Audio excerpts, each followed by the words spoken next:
পুলিশের শ্বাস রব, এই কথাটাতে বোঝা যাচ্ছে যে পুলিশ বা সরকার জনগণের বিপক্ষে অবস্থান নিচ্ছে। পুলিশ তো ফেসিলিটেটর, পুলিশ তো একটি সেবা দানকারী প্রতিষ্ঠান, কাউকে বাধা দেওয়ার প্রতিষ্ঠান নয়। পুলিশ মানুষকে সহায়তা করবে, সাহায্য করবে আইনের শাসন প্রতিষ্ঠায় সুফল পাওয়ার জন্য। প্রতিটি জনগণের ঘরে ঘরে আইনের শাসনের সুফল পাওয়ার চেষ্টা করবে। তাদের দায়িত্ব হবে চোর ধরা, অপরাধীকে ধরা এবং ধরে আইনের কাছে সোপর্দ করা। কিন্তু আজকে শ্বাস রব কেন? পুলিশ কেন আন্দোলনকারীদের দাবানোর জন্য জল কামান দাগাবে? কেন? কি কারণে? কোন যুক্তিতে? তার মানে কি তাদের দাবি করার অধিকার নাই? আর যদি তাদের দাবি করার অধিকার থাকে তাহলে তাদেরকে কেন আপনি জল কামাল মারছেন? আমি প্রাথমিক শিক্ষকদের পক্ষে নই। আমি ব্যক্তিগতভাবে মনে করি বাংলাদেশের শিক্ষা ব্যবস্থাকে ধ্বংস করার পিছনে যদি একটি একক শক্তিকে দায়ী করা হয় তাহলে সেটার জন্য প্রাইমারি স্কুলে সকল শিক্ষকরা দায়ী। বিভিন্ন সময়ে বিভিন্ন সরকার চাপের মুখে তাদের চাকরিকে জাতীয়করণ করা হয়েছে, কিন্তু তারা জাতীয়করণ করে ভালো ভালো বেতন পাচ্ছে এবং অত্যন্ত উচ্চ বেতন পাচ্ছে। গ্রাম পর্যায়ে সবচেয়ে হাইয়েস্ট পে। একটি গ্রাম, অযোগ্রাম প্রায় পাড়ায় একটি উচ্চ বেতন কর্মচারী বা কর্মকর্তা বা শিক্ষক হলেন প্রাথমিক বিদ্যালয়ের শিক্ষক, যে মাসের 1 তারিখে হাজার হাজার টাকা বেতন পায়, যেটা গ্রামের একটা বড় কৃষকও পায় না। বড় মহাজন মাসের পর মাস প্রতি মাসে এত টাকা আয় করতে পারে না। অথচ এই বেশিরভাগ শিক্ষকগুলো স্কুলে বাচ্চাদেরকে ঠিক মতো রীতিমতো পড়াশোনা করায় না, এমনকি তাদেরকে পড়াশোনা করানোর যোগ্যতাও তাদের নাই। তারা সেখানে সারাদিন আড্ডা মারে, বাচ্চাদেরকে কি যে পড়াচ্ছে তারা জানে না। তারা ওই বইটাতে কি ভুল আছে এইটাও তারা বলতে পারবে না। তাদেরকে সমাজ সকল ব্যবস্থা করে দেয়। প্রাইমারি স্কুলে বাচ্চারা যায়, হইচই করে, হাল্লাগুলা করে। এই বাচ্চারা কি শিখলো, লিখতে পারলো কিনা, পড়তে পারলো কিনা, বলতে পারলো কিনা, তার কোনোটাই আমরা এদের কাছ থেকে পাই না। এই শিক্ষকগুলোকে আমি তাদের কোনো অবস্থাতে পক্ষে না। আমি তাদেরকে বরখাস্ত করতে বলবো, যাকে বাদ দিতে বলবো। আমি তাদেরকে এই প্রাথমিক শিক্ষা ব্যবস্থাকে বিলুপ্ত করে দিতে বলবো, এই সকল শিক্ষকদেরকে বাদ দিতে বলবো। কিন্তু তারপরেও আমি বলবো শিক্ষকদের দাবি আদায়ের আন্দোলনে আপনাকে কি বলে লাঠি চার্জ করার কোনো অধিকার আপনাকে কেউ দেয় নাই। তাদের উপরে জল কামান দাগানোর অধিকার বাংলাদেশ সরকারকে কেউ দেয় নাই। নিজের ব্যর্থতা ঢাকার জন্য আপনি কাজটি করতে পারছেন না, আপনি শিক্ষকদেরকে মোটিভেট করতে পারছেন না, শিক্ষকদেরকে বুঝাইতে পারছেন না। তারা সরকারি চাকরি করে, তারা কি করে স্কুল ছেড়ে রাস্তায় আসতে পারলো? আপনার উপজেলা শিক্ষা অফিসার কি ঘন্টা বাজায়, ভ্যারান্ডা বাজে? আপনি টিওনো কি করে, ভ্যারান্ডা বাজে? কি করে প্রাইমারি স্কুলের শিক্ষক তার ক্লাসরুম ছেড়ে ঢাকা শহরে আসলো?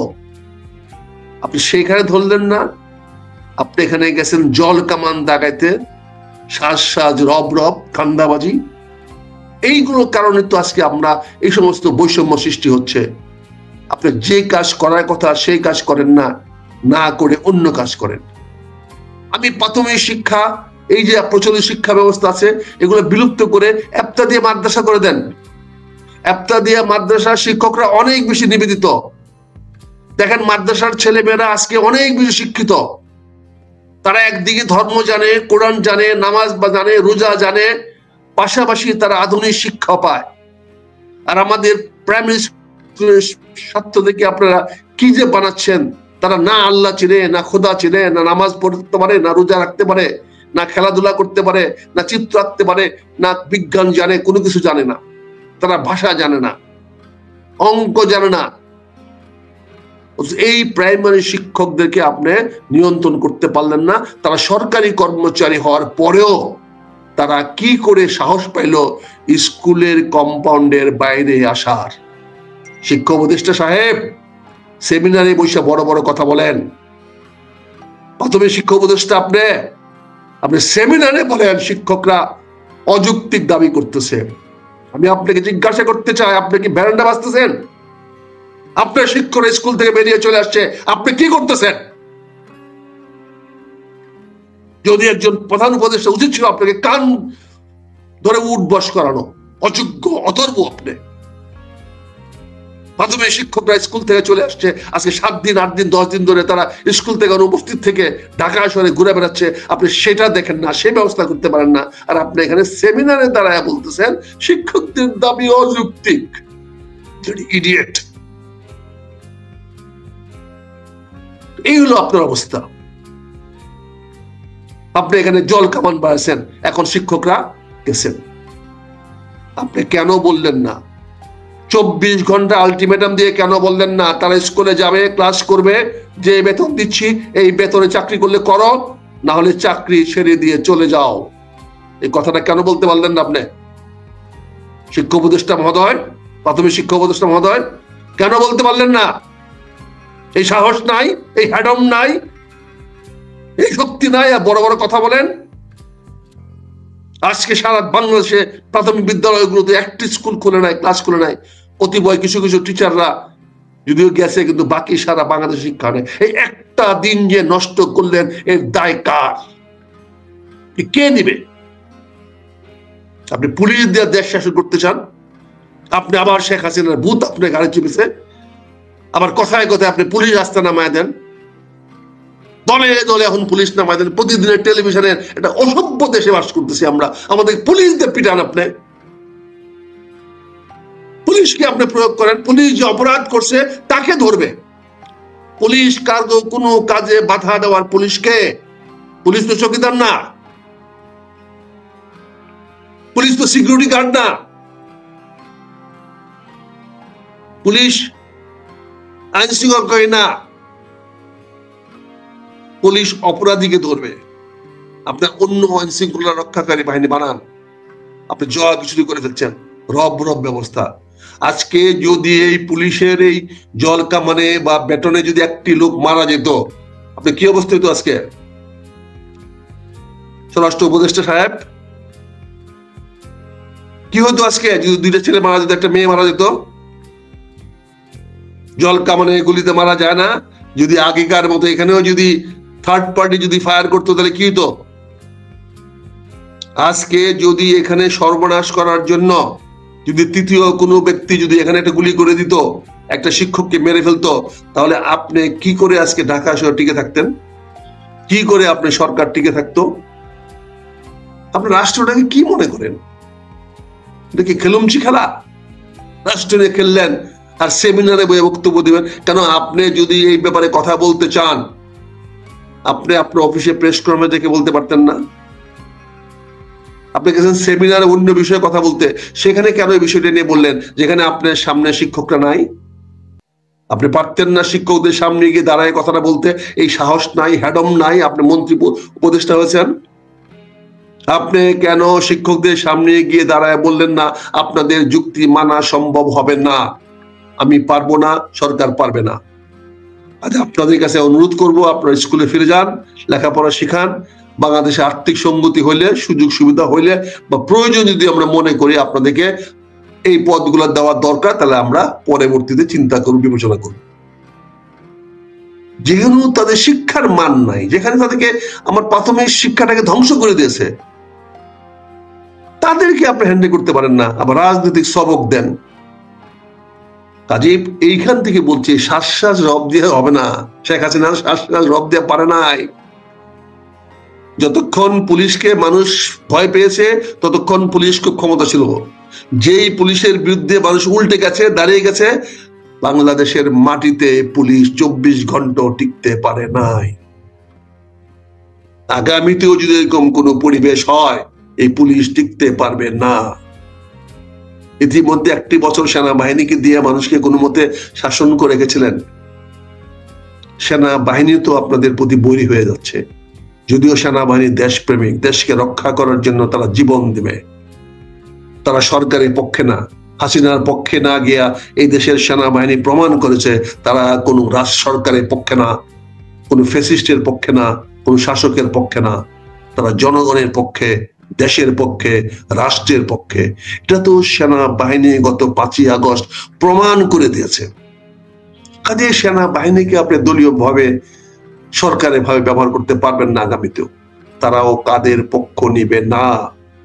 এদেশের সেনাবাহিনী জন্মগতভাবে তারা দেশপ্রেমিক। এই সেনাবাহিনী মুক্তিযুদ্ধের উত্তরসূরি। এই সেনাবাহিনীর মুক্তিযুদ্ধের মাধ্যমে তৈরি হয়েছে। মুক্তিযুদ্ধ থেকে সেনাবাহিনীর জন্ম হয়েছে। এরা দেশপ্রেমিক, এরা দেশের জন্য, জনগণের জন্য জীবন দিতে তারা শপথ নিয়েছে। তাদেরকে তাদের দায়িত্ব থেকে পিছপা হরাতে পারবেন না। অনেক বিভ্রান্ত ছড়ানোর চেষ্টা করা হচ্ছে। এখন আসি, আপনি যে কথা বলছেন 7 দিনের আলটিমেটাম। যখন কেউ কোনো জিনিস দিন নির্ধারিত করে দেয়, তখনই তার চরম দুর্বলতা প্রকাশ পায়।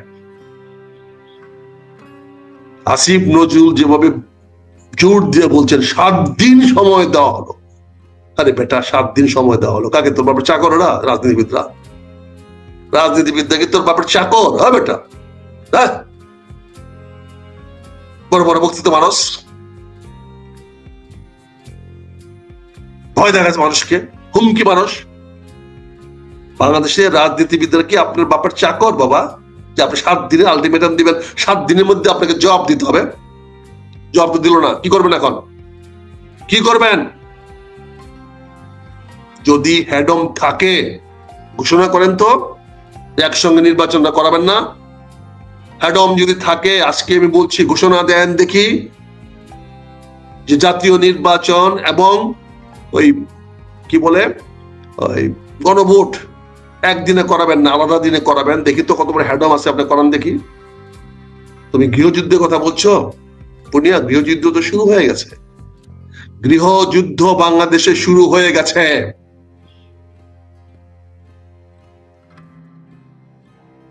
এখনো মাঠে আসে নাই, কিন্তু সকল দল গৃহযুদ্ধের সকল প্রস্তুতি নিয়ে নিচ্ছে। সবাই এখন প্রস্তুত গৃহযুদ্ধের জন্য।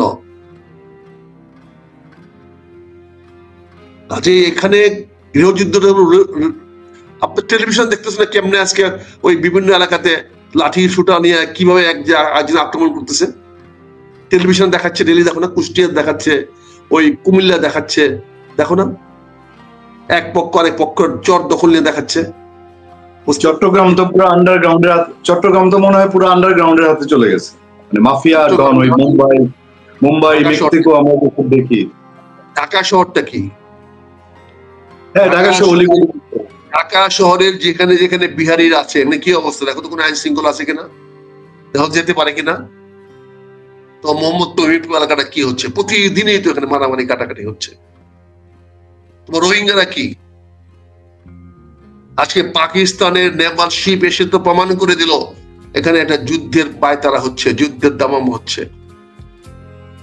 বাংলাদেশের উত্তর বর্ডারে ইন্ডিয়া সদর পেয়ে তার সেনাবাহিনীকে নিয়োগ করতেছে।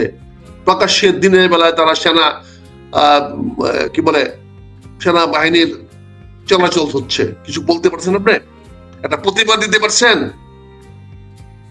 এটা জাস্ট একটা নিয়ম। 10 কিলোমিটারের মধ্যে যদি কোনো সেনাবাহিনীর মুভমেন্ট দেখা যায়, তাহলে তীব্র প্রতিবাদ জানানো, এটা হলো সারা পৃথিবীর প্রটোকল। ভারতের সেনাবাহিনী যে বাংলাদেশের উত্তর সীমান্ত বড়ে এই 4-5 দিন এক্সারসাইজ করলো, যেখানে লেফটেন্যান্ট জেনারেল তেহারিয়া এসে বক্তব্য দিল, আপনি একটা নোট ভার্বাল পাঠিয়েছেন, একটা প্রতিবাদ পাঠিয়েছেন?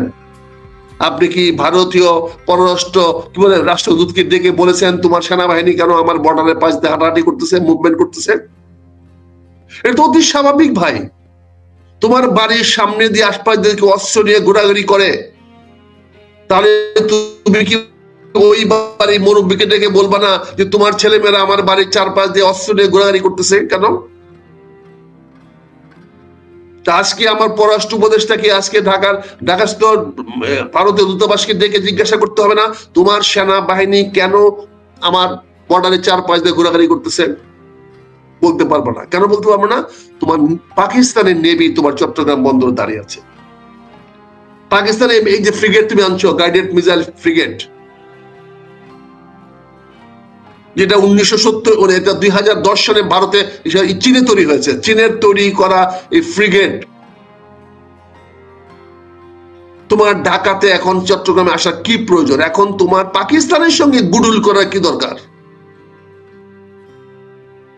পাকিস্তানের সঙ্গে গুডুল করা মানে কি? ভারতের শত্রু পাকিস্তান, তার মানে পাকিস্তানের শত্রুর সঙ্গে তুমি বন্ধুত্ব করা মানে কি? ভারতকে তুমি শত্রু হিসাবে চিহ্নিত করছো, তাহলে চিহ্নিত করে তুমি তোমার স্বাধীনতা সার্বভৌমত্ব হুমকির দিকে নিয়ে যাচ্ছ। আপনারা তো থাকবেন না দেশে। কাজে আপনারা এই যে কাজগুলো করতেছেন একের পর এক, এই যে কাজগুলো করতেছেন, এই কাজে পরিণতি কি? আজকে তুমি যে কথাটা বললা, আমার মহাসচিবের যে মেসেজটা তুমি পাঠিয়েলা, মহাসচিব তো পরিষ্কার করে দিয়েছে আপনাকে আমরা এতদিন রক্ষা করেছি, যদি আপনি আরো বেমানি করেন, আবারও যদি আপনার প্রতিষ্ঠা অবস্থান থেকে আপনার অঙ্গীকার থেকে সরে যান, তাহলে আমরা আপনার পক্ষে থাকবো না। আর আপনার পক্ষে আমরা না থাকলে এই সরকার টিকে থাকতে পারবে না। আর এটা 5ই আগস্ট না ভাই এনসিপি, ভাই ছাত্র শিবির এটা 5ই আগস্ট না, ভাই জামাত ইসলাম এটা 5ই আগস্ট না। যদি আজকে এই সরকার মূল স্রোতের বাইরে যায়, যদি বিএনপি ফর্মালি, তারেক রহমান সাহেব যে কথা বলছে এগুলো তো হওয়ার কথা ছিল, উনি তো বলেছে এগুলো তো হওয়ার কথা ছিল না, কেন হচ্ছে? কাজে আজকে আপনি এই কাজগুলা করলে আপনি টিকতে পারবেন? আপনাকে বিভিন্ন রাজনৈতিক দল হুমকি ধামকি দিচ্ছেন, আপনার যা হুমকি দেয় তাকে আপনি মানেন, তাহলে কি হবে? তুমি যে বললা গৃহযুদ্ধ, গৃহযুদ্ধের সকল প্রস্তুতি শুরু হয়ে গেছে। আজকে যদি কালকের মধ্যে, আজকে 7 দিন চলে যাচ্ছে, কালকের মধ্যে আপনাকে ঘোষণা করতে হবে, নাহলে আপনি বুয়া হয়ে যাবেন।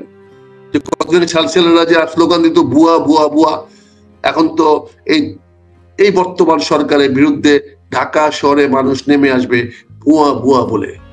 তাদেরকে প্রতিরোধ করবেন কাদেরকে দিয়া? সেনাবাহিনী তো মাঠ থেকে উঠে চলে আসছে, বাকি অর্ধেক সেনাবাহিনী আসে যারা, তারাও কোনো ঝুঁকি নিয়ে যাবে না। তাহলে আপনি কোথায় যাচ্ছেন? আমরা তো বলছিলাম নির্বাচনের মাধ্যমে, যেমন ডাকসুতে বিভিন্ন বিশ্ববিদ্যালয়ের সংসদগুলো আপনারা বিজয়ী হতে পেরেছেন, একইভাবে আগামী ফেব্রুয়ারিতে নির্বাচন হইলে জামাতের বিজয়ের সম্ভাবনা অনেক অনেক গুণ বেশি। পরিষ্কার দেখা যাচ্ছে সারা বাংলাদেশে এই বিএনপি নমিনেশনের পরে যে সমস্ত অসন্তোষ দেখা দিয়েছে, সেখানে পরিষ্কার দেখা যাচ্ছে যে আস্তে আস্তে আস্তে আস্তে সব জামাতের দিকে লোক চলে যাচ্ছে, সকল ভোট জামাতের দিকে চলে যাচ্ছে। সেখানে যদি আজকে তাহের সাহেব আঙ্গুল বাঁকা করে ঘি তুলতে চান, তাহের সাহেব এ দম্ভ দেখানোর ঠিক হয়নি আপনার। এটা রাজনীতি ভাষা না, রাজনীতিবিদ আঙ্গুল বাঁকা করা কথা বলতে পারে না। আপনি ইতিমধ্যে বাংলাদেশের মানচিত্র বদলে ফেলেছেন। আপনি ভারতীয় পত্রিকা ইন্টারভিউ দিয়ে মানচিত্র দেখিয়ে দিয়েছেন, বাংলা, বিহার, উড়িষ্যা, আসাম, নাগাল্যান্ড, মিজোরাম সবগুলো আপনার বাংলাদেশের অংশ। আপনি অলরেডি ঘোষণা দিয়ে দিয়েছেন 50 লক্ষ 60 লক্ষ লোক আপনি তৈরি করেছেন যুদ্ধ করার জন্য। তার মানে গৃহযুদ্ধের বাকি রাখলেন কোথায়?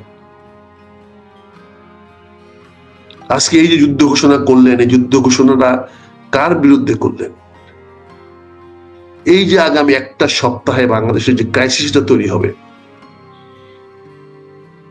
আপনি যে অহেতুক একটা ক্রাইসিস তৈরি করছেন, নির্বাচনের দিকে সবাই যাচ্ছিল, একটা ঘোষণা দিয়েছে বিএনপি, তার প্রার্থী ঘোষণা করেছে, ঠিক আছে, পক্ষে বিপক্ষে কথা হচ্ছে। বিএনপি তো বলে যে সম্ভাব্য তালিকা, চূড়ান্ত তালিকা তো বলে নাই। সেখানে বিএনপি তো এখনো সময় আছে, সংশোধন করতে পারে। বিএনপি একটি লিবারেল পলিটিক্যাল পার্টি, একটি উদার রাজনৈতিক দল। বিএনপি কোনো কট্টর রাজনৈতিক দল না। বিএনপি কখনোই সে কখনোই কট্টর পথে যায় না। সে সবাইকে নিয়ে রাজনীতি করতে চায়। বিএনপি যেমন বহিষ্কার করে, আবার বহিষ্কার প্রত্যাহারও করে।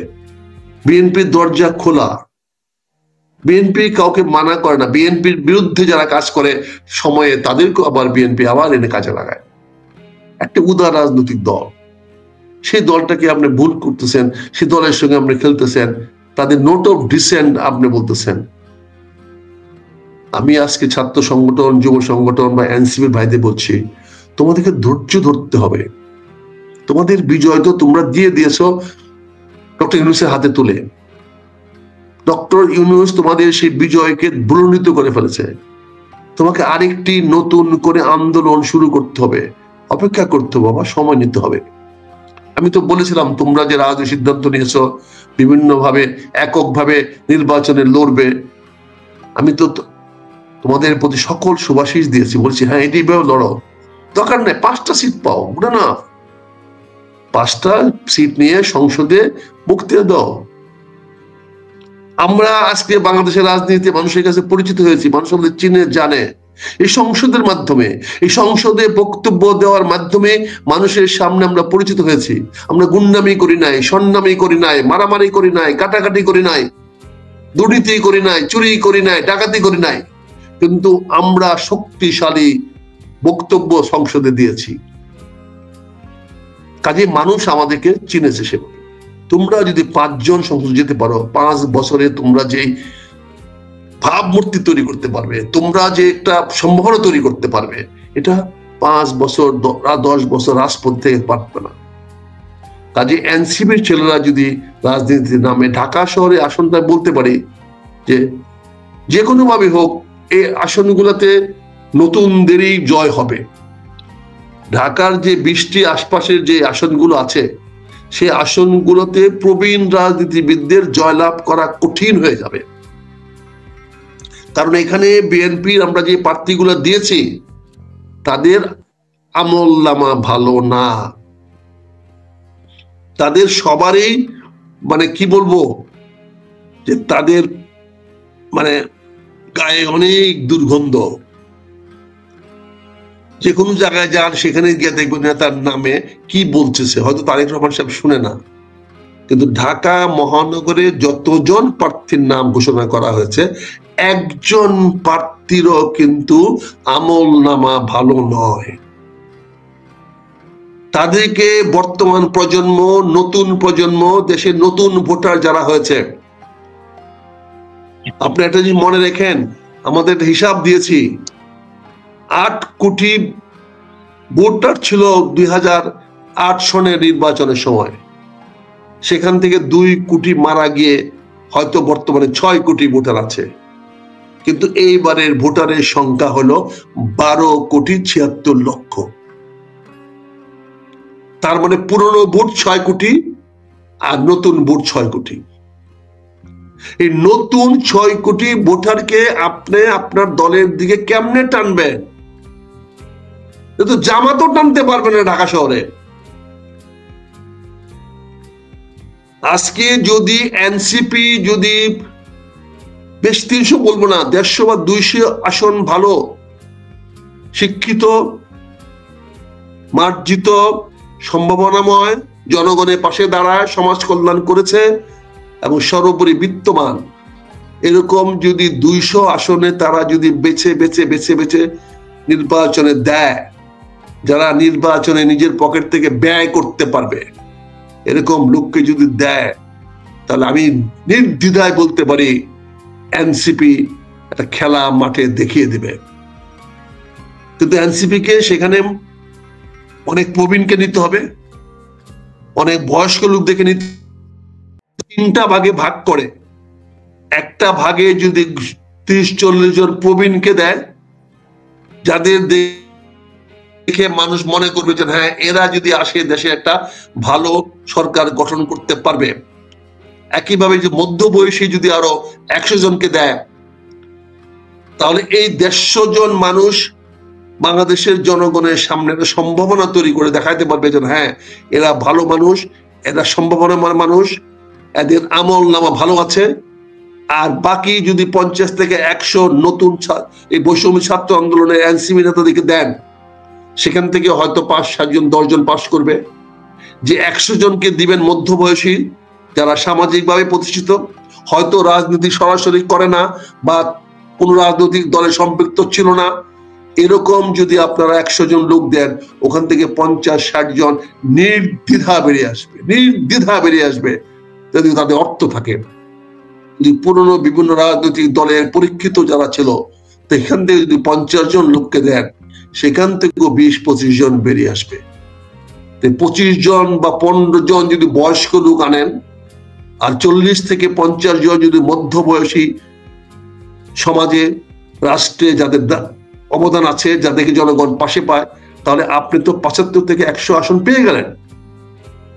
আর বাকি আপনারা কিছু ম্যানেজ করেন 20-50 জন, আপনার তো বেশি দরকার না, 150টা সিট যথেষ্ট। 151 লাগে না, আমরা তো 142টা সিট পেয়েছিলাম 91 সনে।